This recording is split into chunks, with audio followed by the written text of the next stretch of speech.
Good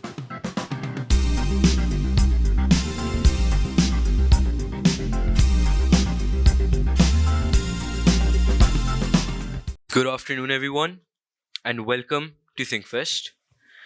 This session, Positive Sifarish, takes a nuanced look at a concept often viewed negatively and asks whether informal networks, patronage, and personal influence can be reimagined as forces for inclusion, reform, and social good.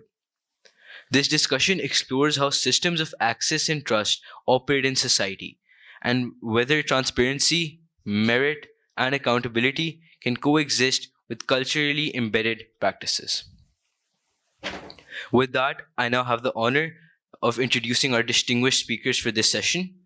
We are pleased to welcome Sir Alexander Evans from the London School of Economics, whose work on geopolitics, governance, and institutional reform offers a comparative and global perspective on power, networks, and influence.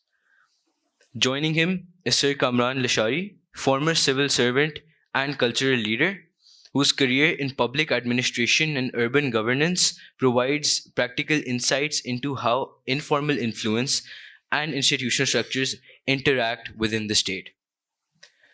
Moderating this conversation is Sir Adil Malik from the University of Oxford, a leading economist whose research focuses on political economy, governance, and development, and who will guide this discussion with analytical depth and clarity.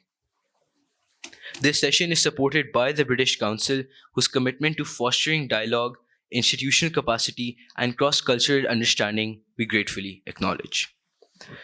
We are grateful to have such an insightful panel with us today. Please join me in welcoming them with a warm round of applause. Thank you.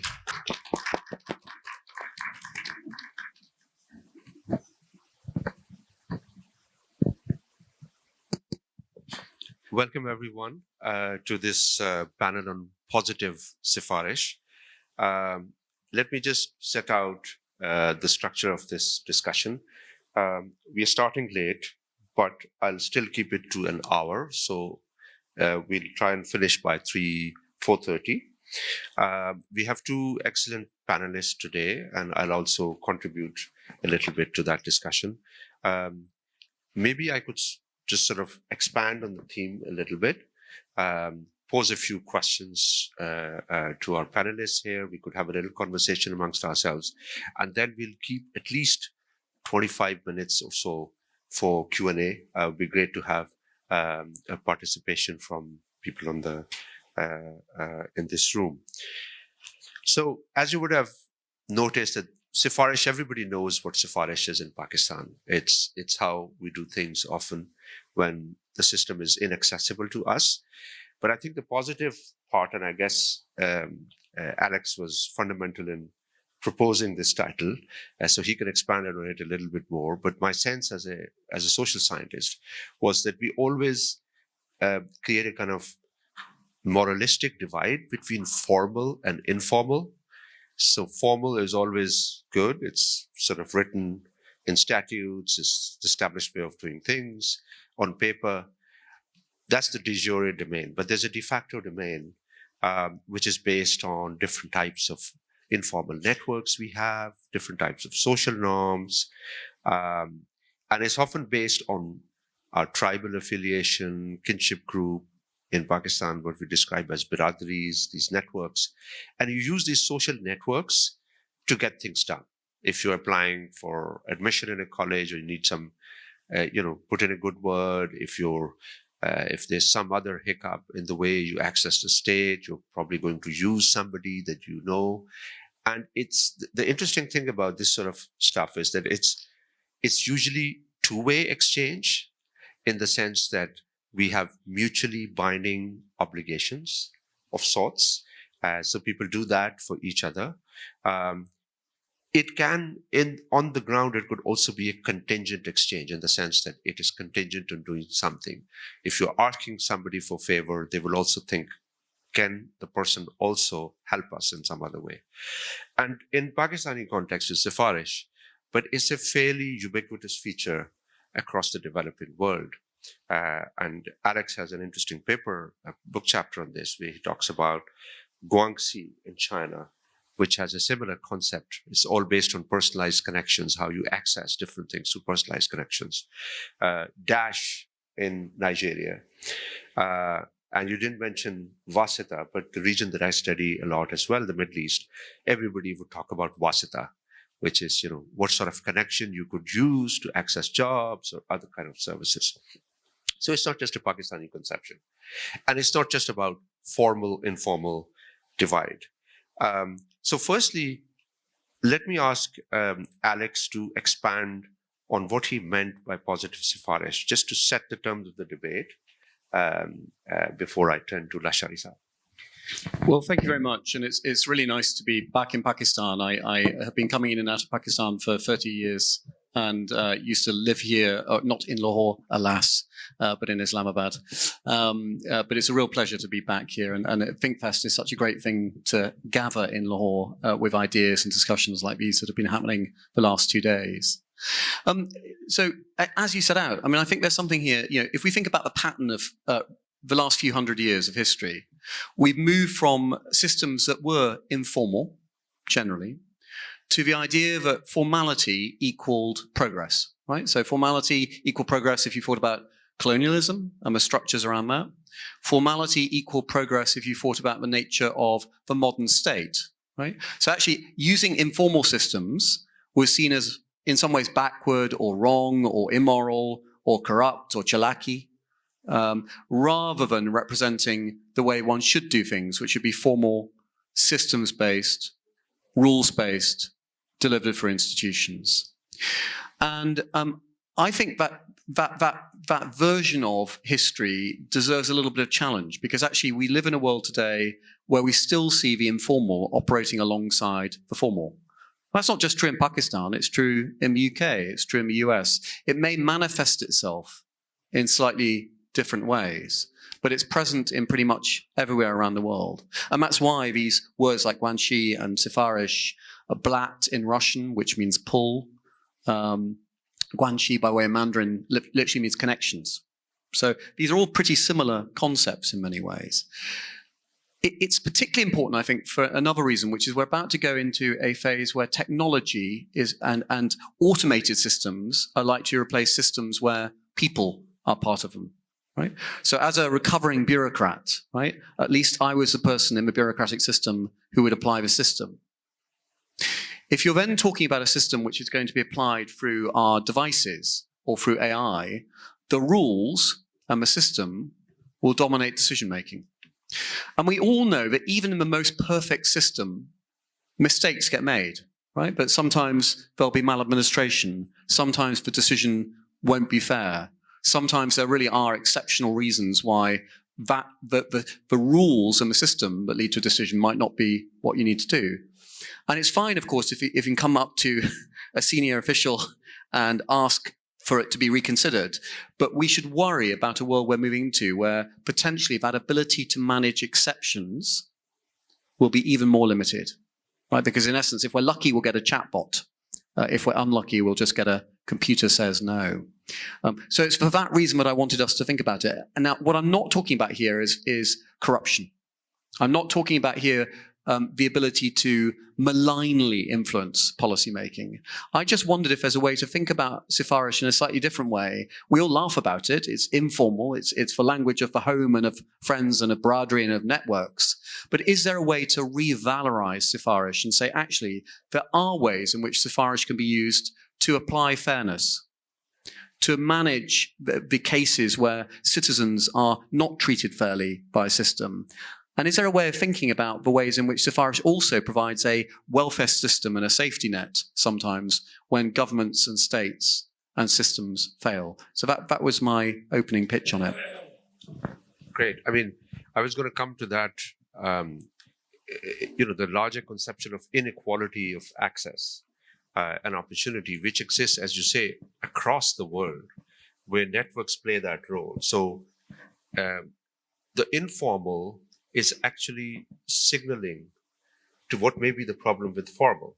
So in the Middle Eastern context, for example, when I study business trade relations, you find 90% of the firms as informal in Egypt, 92% in Lebanon.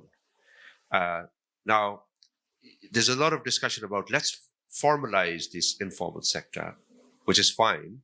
And a lot of it comes in the Pakistani lexicon on smuggling. Smuggling is a bad word, but it always signifies what is considered illegal. It is actually illegal because of the way in which the legal system works. So you cannot understand the informal without the formal. Now, a lot of the firms in Egypt are informal because there's a high cost of formality. Because the formal sector, the way it's governed and functioned, it makes it very difficult.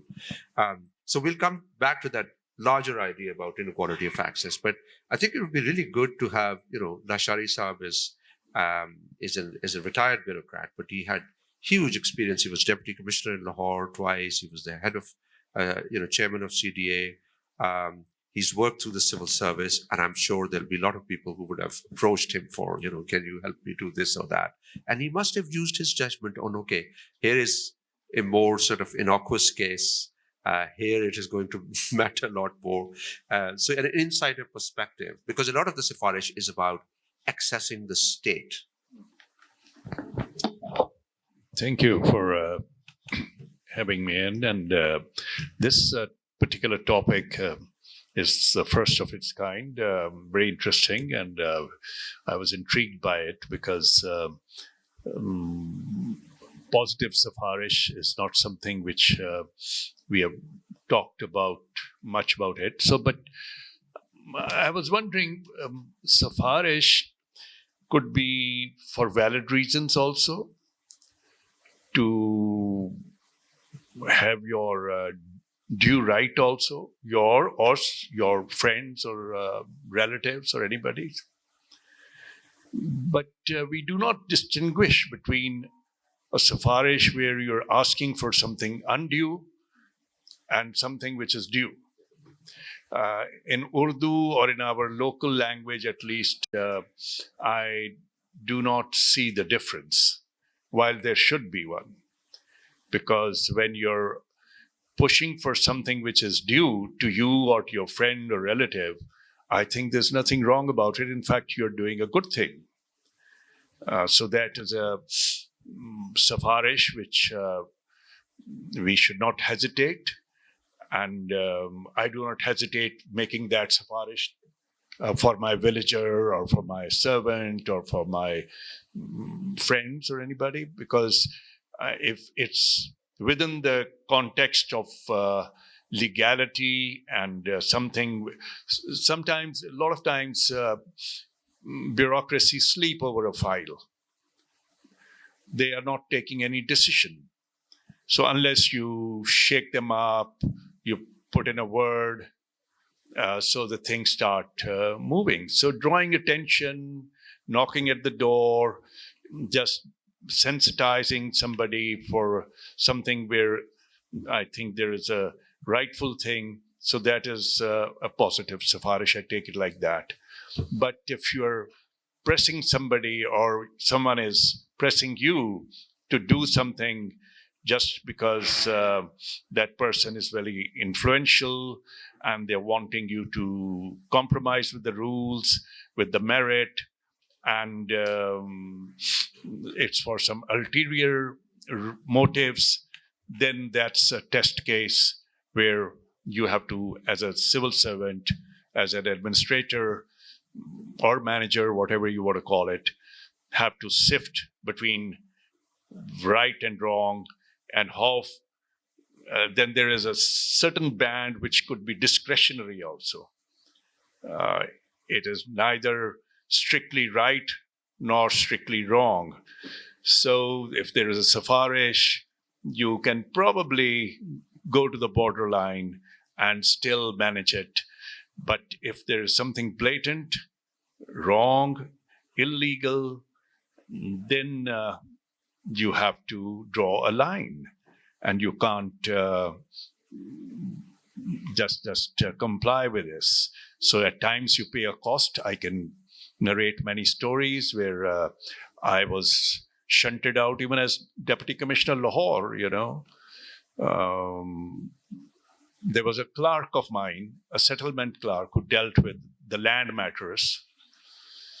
But he was a notorious guy, very well linked with the, he was a wizard in the land matters. He was linked right with the top man of the country, the president of Pakistan. And at the airport, I would stand there as a protocol. Protocol is that deputy commissioner always see off the head of the state. So I was there with the SP, and this guy would hold a briefcase and would step into Falcon number 1 with the president. So I knew his connection. But we got to find that he was involved in some fraud, in some embezzlement in the treasury of the district Lahore.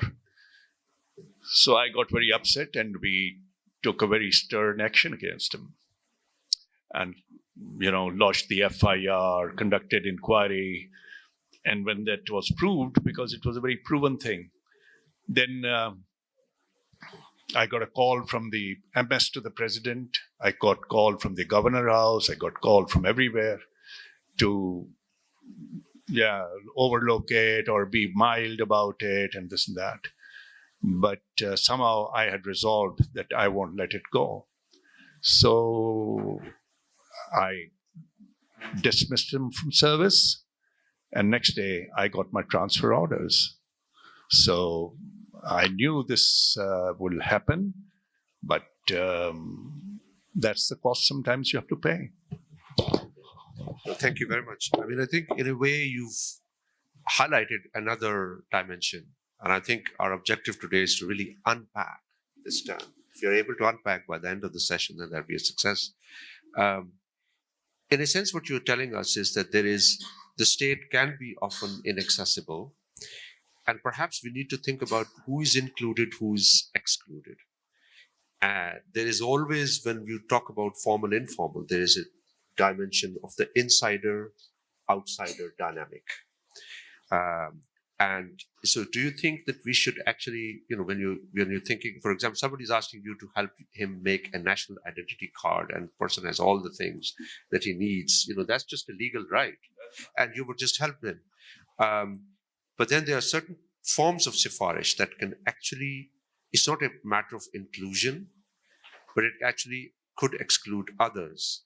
And your last example kind of hinted at that it's there's a private interest, but if you follow through the Sifarish, that is actually going to be against the public benefit. So do you think there's a larger question about insider-outsider dynamics, which makes Sifarish such a tricky concept? Yeah, there's a lot of times it's how you wish to look at it, or it's a borderline thing. But a lot of times it is required, particularly in a society like ours, where there are people who are uneducated, who are poor, who do not have access. What to talk about access? They do not understand. My wife keeps asking me, can't there be an office you people work for bureaucracy to just even let these servants and poor guys know where to go? They do not even know where to go. So they're as ignorant, naive, and dispossessed that they do not even know which office to go.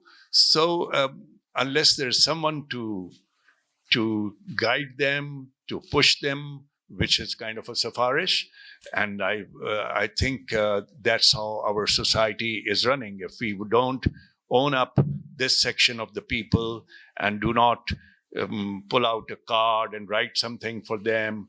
And so when I sit in my office, half the people who come to meet me are with some kind of a card. That is all right, as long as somebody's trying to draw my attention.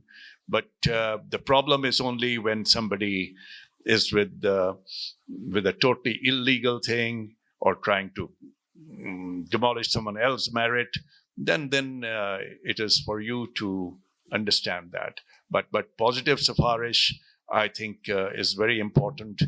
And without that, society like ours won't go very far.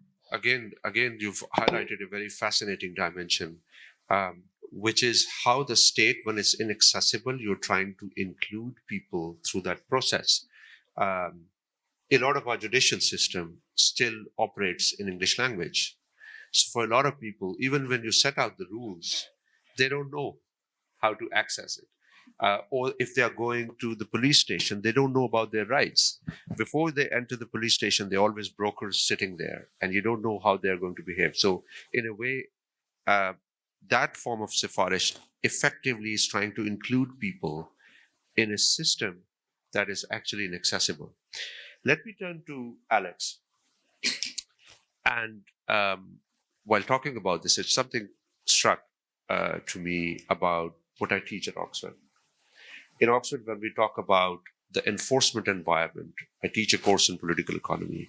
There's a term that Douglas North uses, which is about the existence of a third-party neutral actor, which is often the state. The state is defined.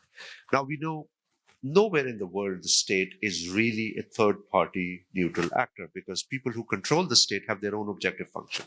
But particularly in developing countries, where the state is seen as not only inaccessible, it's actually not a neutral third-party actor. And so in that context, then Sifarish, or this sort of informal dealing, takes another angle. How much of that do you think is important to take account of in this discussion?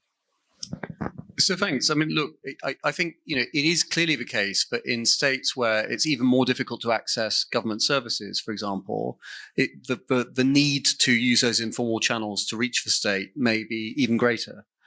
But I'd say even in states that are wealthy, even states that are well developed, the state can feel quite remote from citizens. And let's just think about our phones for a minute, because I'm sure you haven't been thinking about them for the last 2 minutes. But let's think about the experience we have on our phones. We have user experience that's designed into our devices. How easy is it to use? Is this app better than that app? Should we, how accessible, how readable is information? Should there be a more user-friendly way to access the service? That's built into modern technology, particularly modern app-based ecosystems on phones. That's not the starting point for most of government technology, and I teach GovTech, government technology at LSE, among other things. And governments are in a challenging position. We can't always invest. I say this as a former bureaucrat. We can't always invest as much money in most systems, but the design principles are different, right? Who are you going to come to if you want a visa? Well, your government. Who are you going to come to if you want to pay taxes? Well, your government, right? You haven't got the option of saying, am I going to go with this provider or that provider? So I think that actually there's often a similar need for positive Sifarish in developed country and wealthy country environments, because you still have the challenge of accessibility of the state and how user-friendly the state may feel or not. But there is a point that I think has come up, which is a really fair challenge to this, which is, do you have somebody's number or not?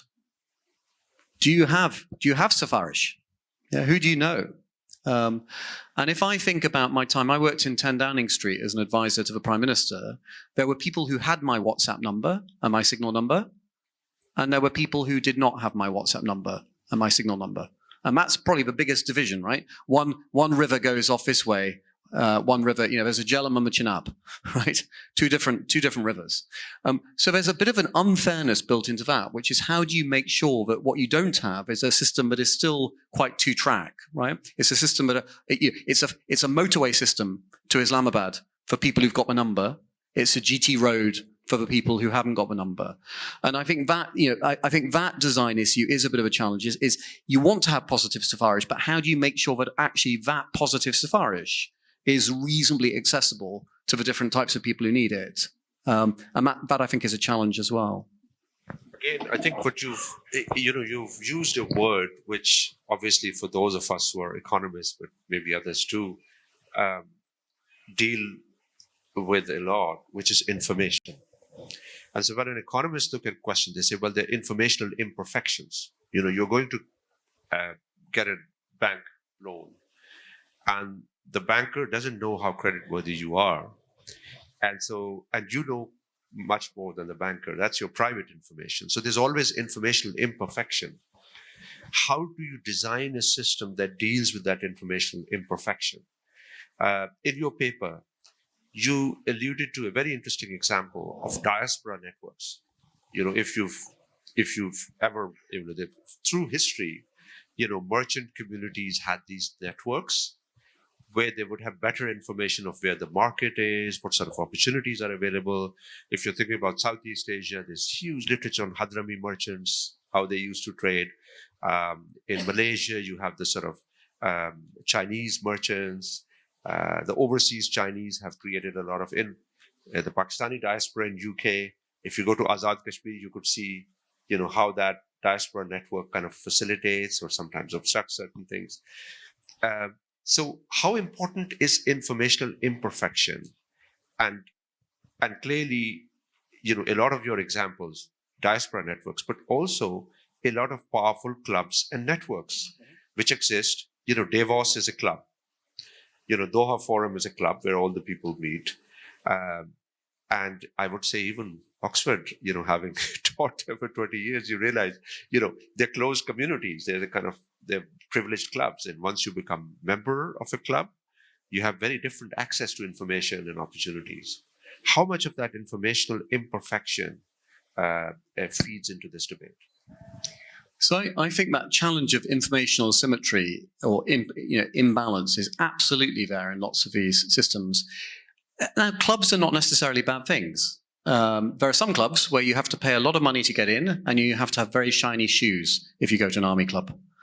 But there are some clubs where, like ThinkFest, where there's no price of admission. Everybody's welcome. So you can have different forms of clubability, different forms of membership. Some allow access, some are more restrictive on access. And it's definitely the case, by the way, that Sifarish exists as much in Washington, DC or London as elsewhere, but it's more through informal networks rather than necessarily through a structure like the Bradbury system, for example, or potential familial networks, extended familial networks. So I think if a concept of these networks, if a concept of Sifarish effectively is universal, the way in which it manifests does have particular characteristics, depending where you are, depending what kind of society you're in, depending whether you're talking about being a private banker in Dubai or whether you're talking about being a Kashmiri trader. In fact, one of the interesting things here is think about the history of Hundi and Hawala.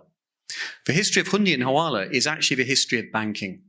It's a history of cross-border payments and banking. But it was viewed as kind of illegitimate, right? What was legitimate was the bank on the Bund, right? Not the family networks. But even in the 18th century, Kashmiri traders, for example, were present in Lahore, Dili, and Lhasa in Tibet. And you could actually transfer money. You could take promissory notes, basically early Hundi, early Hawala, between Kashmiri traders in those three cities. That's banking. It's the same. But it depended on the trust element, which was the informational difference on it. So I think you have these networks everywhere. If I just add one personal note, one of the most exclusive clubs in Washington, D.C. is called the Cosmos Club. And you'd always know because you got free combs if you went to the bathroom. And as you can see, because I'm Ganja Sab, this particular benefit from being a club member felt a bit less useful. Great. So sort of building on from that point, I mean, the idea that we have less information than some other actors, particularly in the state, and the state is inaccessible. Don't you think that there would be an incentive for those who manage and control the state to keep it inaccessible because they could gatekeep it? If everything was predictable, accessible, the state services, I mean, I use, for example, the UK Gov website. I mean, everything is accessible on whether you are using your ID card, your passport, license, anything, your NHS card, it's all a single website, very extremely easy to use. But in many developing countries where the state actors who control the state want to keep it inaccessible because it's that gatekeeping that increases their power. How does that dimension play? No, you have a point, definitely. But I think over the years, now even in a country like ours, a lot of good things have happened, and mainly due to digitization. You see, now it is coming in very fast, and it could be ID card. Nadra has played a great role, very positive role.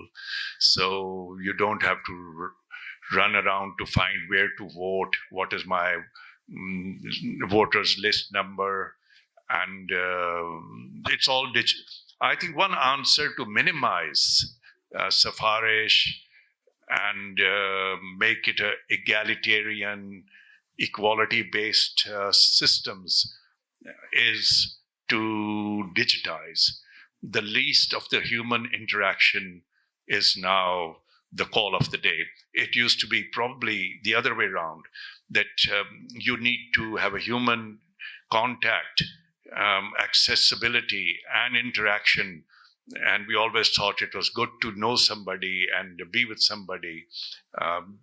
But now, if you laid out your systems, which the West has done in many ways very well, that is why it's all on the website, it's all there, and the systems come into play.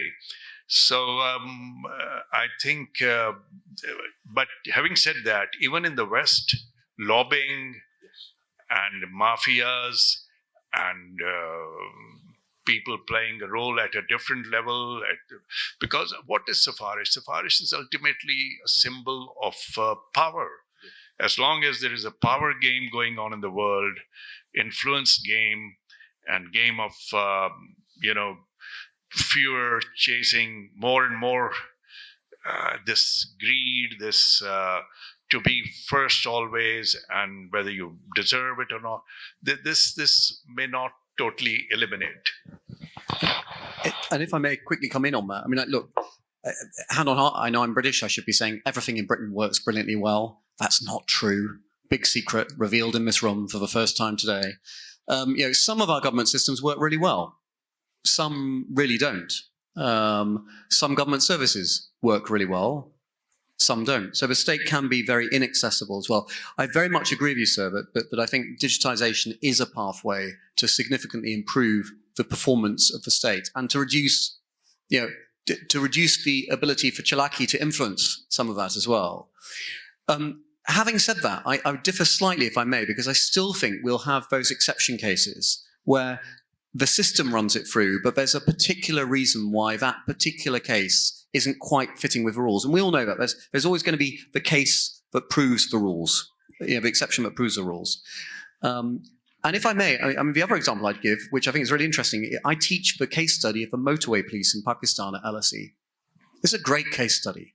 It's a great case study because it turns out that engaging with the motorway police is different to earlier previous experiences sometimes of dealing with the police, right? And it's different because the culture of that service is different. It's different because the norms when you get on the motorway are different. So there's also something here that isn't just about systems. It isn't just about the digital, although the digital and cameras and things like that help. There's something here about how do you change the informal culture of a unit of government. And so in some ways, what this whole theme, I think, around positive Sifarish speaks to is that culture is often more important than systems. Culture is often more important than systems. Culture can improve or degrade a system, and a norm can improve or degrade a system. And it's why having some forms of informal resolution are really important, even if we improve and continue to improve the way in which government operates. So I think both very important points, digitization and the role of norms. But let me finish the digitization part, and then we maybe have a little discussion on social norms. And then I want to talk about how those social norms change, and then we open up the floor for discussion. I think, Kamran Sahab, what you mentioned is very important. Pakistan was one of the leaders, actually, in biometric-based application to social services. And it all happened through the unintended consequence. You had 9/11. There was greater requirement by international partners to know who's coming and going, whether or not you have an ID system that tracks. And then you had floods and IDPs, and you needed to make sure that those who get the support are registered. And gradually the system, and then the Benazir Income Support Program is an excellent example, which was set up by a political government, but every subsequent government has actually used the same database. And now you could even have your property divided based on those. So I think this is an important point. But of course, in the rural areas, for example, you were a commissioner yourself, a lot of the elite influence, especially of the members of parliaments, the MPAs and the MNAs, is predicated on gatekeeping access to the state. If you want to access the police, the judiciary, the local services, you need somebody's intervention, and it's often the MP that would then intervene on that behalf. And that's obviously not being digitized, because that's an important gatekeeping function which determines the success of these politicians. Definitely. I think the bureaucracy is pitched in such a way that a lot of times it doesn't move or it doesn't get sensitized unless there is a Sifarish. And it may not be only the MPAs, or it could be any notable, any person. When I go to the village, I have some lands near Afkar-e-Taza Sahibal. So the villagers keep coming, sir, please. So I take my cards from my pocket and I keep writing. All I write is, please look into his matter. Please see that if this is workable, this is legal. So this is in a way, if this also you take it out, and they do not have anybody to really play that intermediary role or a pushing role, then I think that's a further disadvantage. But now where to draw the line? Because a lot of times a person of influence or power will try to extract certain privileges which are not his due, and at the cost of someone else, particularly when it's, let's say, recruitment's taking place. There are 10 people who have applied, there is one job, so you need to see who merits most. A lot of time people say, sir, he's also qualified, you wrote that there should be masters in history, let's suppose. So I'm asking for this guy, his master's in history, he's first class, please give him the job. What's wrong about it? But you have to see him in comparison to the others. And that they won't understand. And they will insist, no, he qualifies, so you go ahead and do that. So, but my point is, at times it's a good thing. It helps, it aids to people who are dispossessed or underprivileged or do not have know-how. But at times, if it's a negative Sifarish, then that's a huge problem. Well, the other thing which is important, I mean, you talked about social norms. And a lot of those norms obviously exist in the way in which communities create solidarities, fraternities amongst each other. And so we have, human histories moved from the world of personalized exchange, village level exchange where you know everyone, to an impersonal exchange where everything is governed by laws and the state. It's very impersonal. Now, obviously, as you develop more, you move into the world of impersonal exchange. And the eBay, Amazon, Airbnb, they're classic examples of impersonal exchange. You could have a one-shot transaction. But that creates its own challenges. So in the West, for example, the idea that there is a community which has mutually binding reciprocal obligations is going away. And there are people like Paul Collier's book, Left Behind. He's talking about all these communities in the north and other sort of hinterlands of the UK. The communities are breaking down because their kind of mutual bonds have broken. Raghuram Rajan's book, the third pillar, he says, this. We always think of two pillars, market and the state, but there's a third pillar, which is community.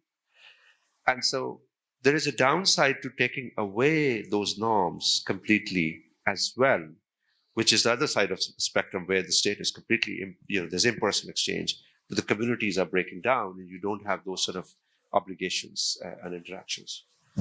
So I very much agree on that. And look, one of the trends we see in Europe, for example, at the moment is a growing disaffection with government, anti-incumbency, right? And it's because of low economic growth, it's because of some of the challenges of jobs, it's opportunity, and so on. And you're seeing a response both on the left and the right of politics to that. But therein lies a bit of a challenge. I would say it's not necessarily the lack of norms, but it's the lack of networks. Yeah. And networks actually are really important to us. They're important to us as human beings, as social animals, which we are.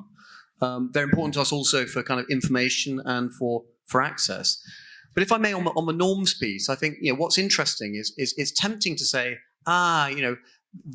things like Sifarish or Guanxi or Blatt, these are things that happen in developing countries, not in developed countries. I would disagree. I think what you see is the manifest in every country on the planet in slightly different ways. And some people say, well, laws replace norms. Well, I disagree, and perhaps I'll close here on the norms side, which is in London, as many of you know who've visited the UK, British people, there's a Desi friendliness, not just in Punjab, but is natural, right? With the British, it sometimes takes time to get British people to talk, sometimes 20 years. Sometimes you don't have to wait that long, right? But one thing is guaranteed to make you have a conversation with a British person, which is stand on the wrong side of the tube escalator in London, right? And you will prompt a conversation, possibly some Punjabi swear words in English, from whoever it is that you're blocking. So it's not a law in the UK to stand on one side of a tube escalator, but it's a really powerful social norm. In London has a 20-mile-an-hour speed limit for cars. And I would suggest that you would be a very bold human being to step out into the road, assuming that most people are respecting that. They don't. Yeah. So that just gives you an example in London where you have a norm that is not a law. You stand on one side of a tube, and a law that is not a norm. A 20-mile-an-hour speed limit. So it turns out the cultural norms remain incredibly important in terms of how the state operates, society operates, and how there is access to remedy when things go wrong. That's so true. I mean, whenever I'm driving, it's a 20-mile limit. It's very rare I'm 20. It's usually 25 or 30. Okay, I've been shown a 10-minute sign, but I think we started 5 minutes late. So we'll try and finish in 15 minutes. But let's use that time for Q&A. So does somebody have a mic that a roving mic that could be taken? Any questions, comments, feedback? There's some questions there.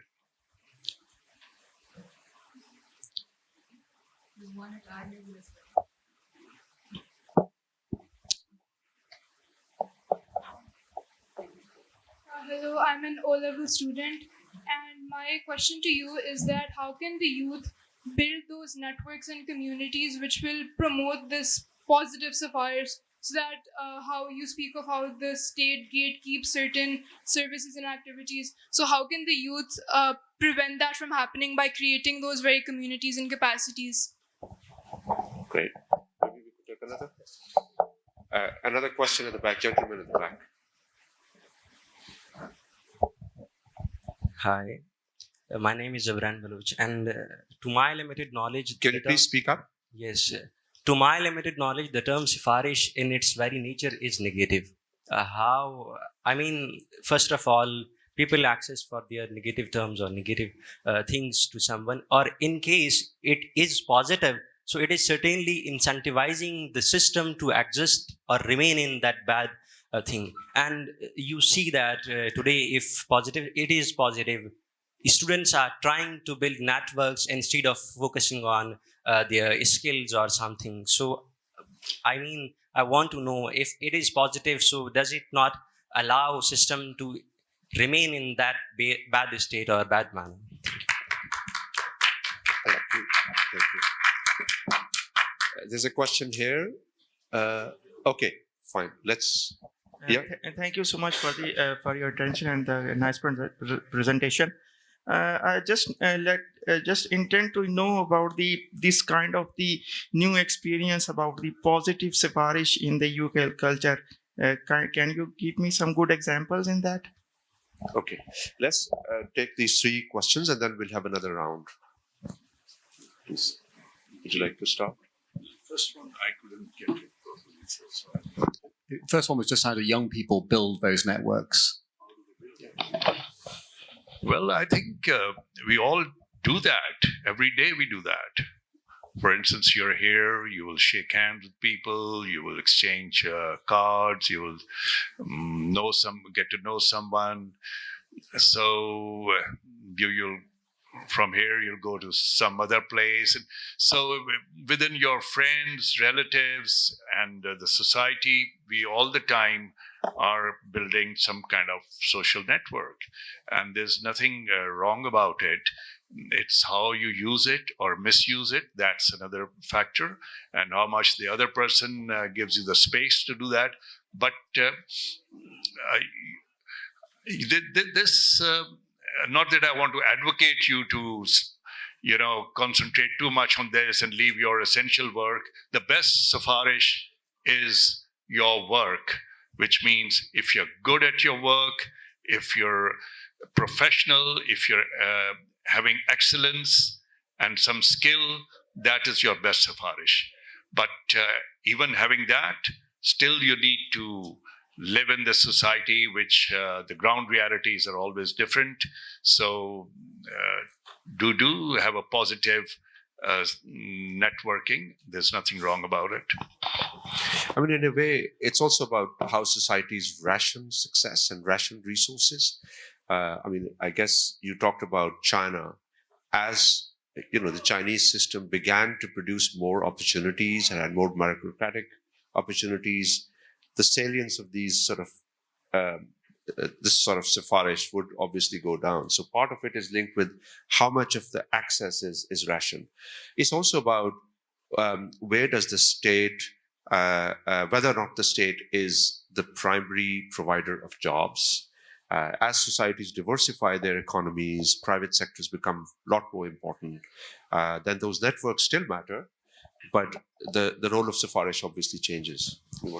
Yeah, and let me try and come back on the second 2 questions. And by the way, the gentleman who asked said, "Well, hang on, isn't this actually a bad sign? The very fact you need positive Sifarish says something about how the state operates that isn't very comforting and should change." I agree with you. So I think there's an element here where we rightly and properly we should get a state that is more responsive, that is fairer, that is better at delivering services. At the same time, as you say, right, you got to challenge, Guanxi is still used a lot in China because it turns out it's much more difficult to get a job in China now as a 20-something than it was 10 or 20 years ago. So actually it becomes a more important ingredient even as stuff is changing.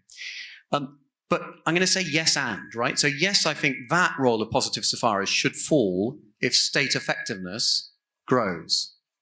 But at the same time, and to pick up your question up there, and I'll give an example from the UK, there's still always going to be cases where there needs to be a human decision, yeah, that remedies a bad decision by somebody in the system or by a technology system. And I give 2 examples of that from my time in the UK government. One, when I was acting High Commissioner, so an acting ambassador, is sometimes you get a case where somebody had been treated badly over a baby was born overseas and the processing wasn't going right. And it was back to what you were saying about the state being slow or a file being sat on, or maybe a misjudgment being made, or maybe not the right information having been supplied. And it sometimes was a 50-50 problem, right? Sometimes the complainant had failed to give do the process right or give the right information, but sometimes also the state had been ineffective in handling the file. And I think that's an example where actually positive Sifarish, even in the future, even with a good state, will still sometimes be needed. The other example I would give is when I worked in the heart of government, so working in 10 Downing Street in London and working in our cabinet office, the centre of the British government, which is where, again, I would often, my job was sometimes being a troubleshooter, right? There'd be a problem in government and they'd come and ask me to fix it. And that, again, would sometimes make sense. Now, what you don't want that to be is Chalaki fixing, right? But there'd be a problem where, again, the system had failed or two offices had not worked together properly on something.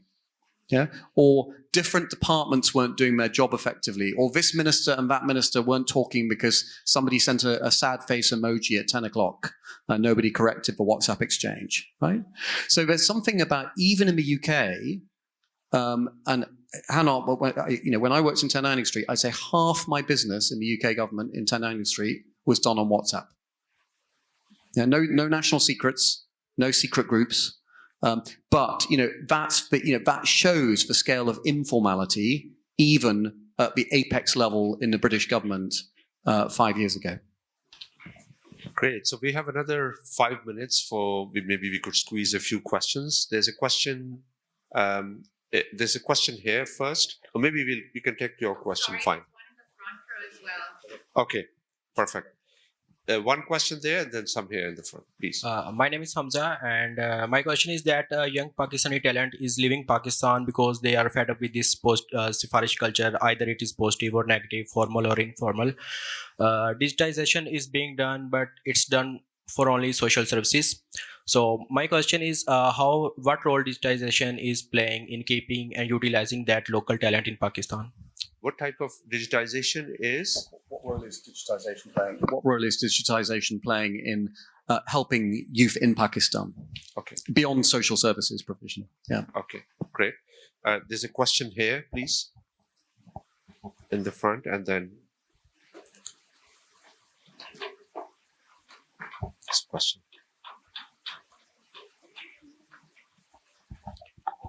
Hi, Assalamualaikum. Thank you, firstly, for a very interesting panel discussion so far.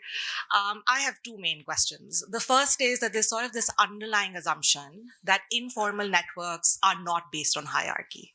So there is also access gatekeeping issues, a hierarchy in informal networks, whether that's through familial networks or biradri. So I really want to go back to that motorway versus GT road example that you gave, because positive or negative Sifarish is basically strengthening or solidifying that cloud of influence or power. The second question I have is something that I think the gentleman at the back was also alluding to, which is that if we have a system, a formal system that is based on an objective criteria, or let's say is merit-based, positive or negative Sifarish, or the Parchi system in Pakistan, is not allowing that system to run efficiently. Right? Because if you allow the systems to run or progress as it is in the status quo and allow it to sort of build its capacity without having the Sifarish, maybe people who don't have the kind of access that they don't have access to reach to the government might eventually get it. But if you keep on relying onto the Sifarish system, you're not allowing the formal system to deepen itself the way that we have seen in the developed world. So talking about positive Sifarish in a country like Pakistan seems to be a slippery slope where we might often use this as a crutch to say that because the formal system is ineffective, we will always resort to this. Thank you. Excellent questions. Excellent questions. There's a question here at the front, please.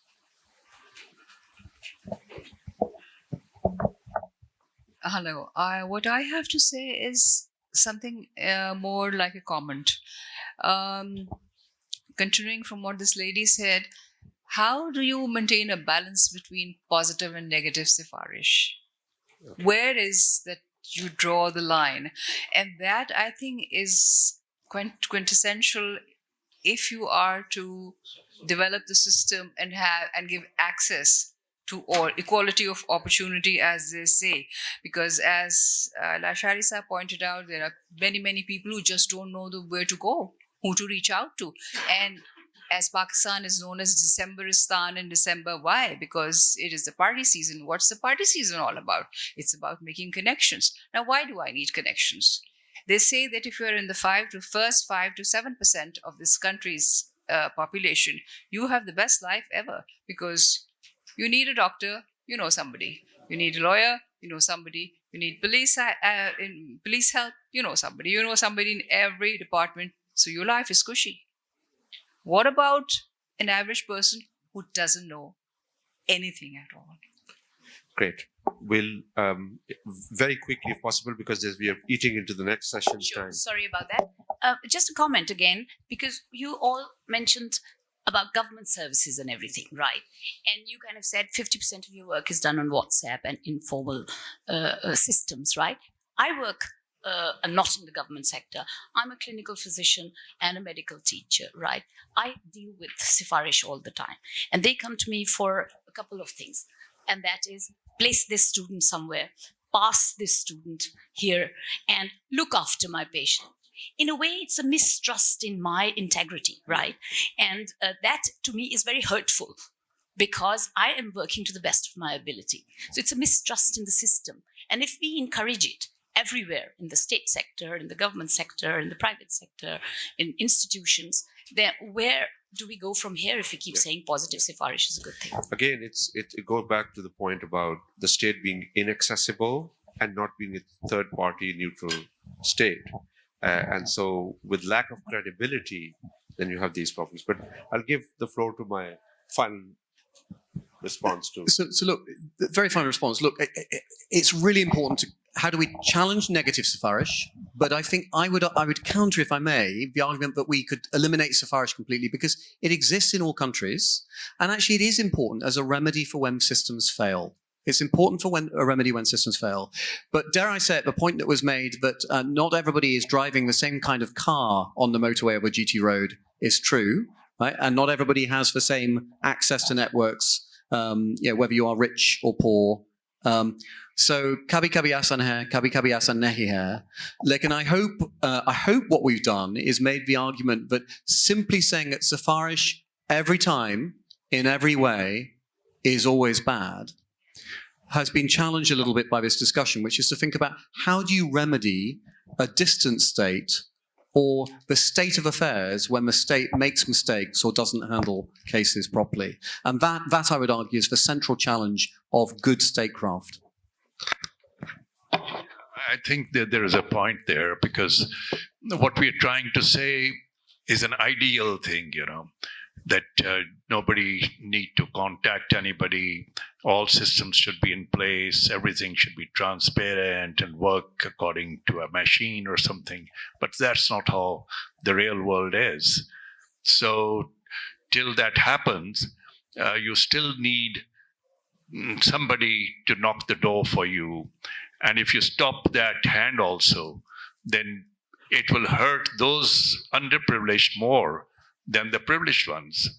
So I think we, as a society, as a culture, have a very good norm that is helping each other and looking after our underprivileged around us. It could be a driver, it could be a chowkidar or anybody. So if we are lending them some Sifarish in a positive way, then there's nothing wrong about it. And we, as already said, that we all feel comfortable going to a doctor whom we know, although there are doctors all over. So knowing somebody and having access to somebody, having faith in that's something which you can't undo. And positive Sifarish is not a bad thing.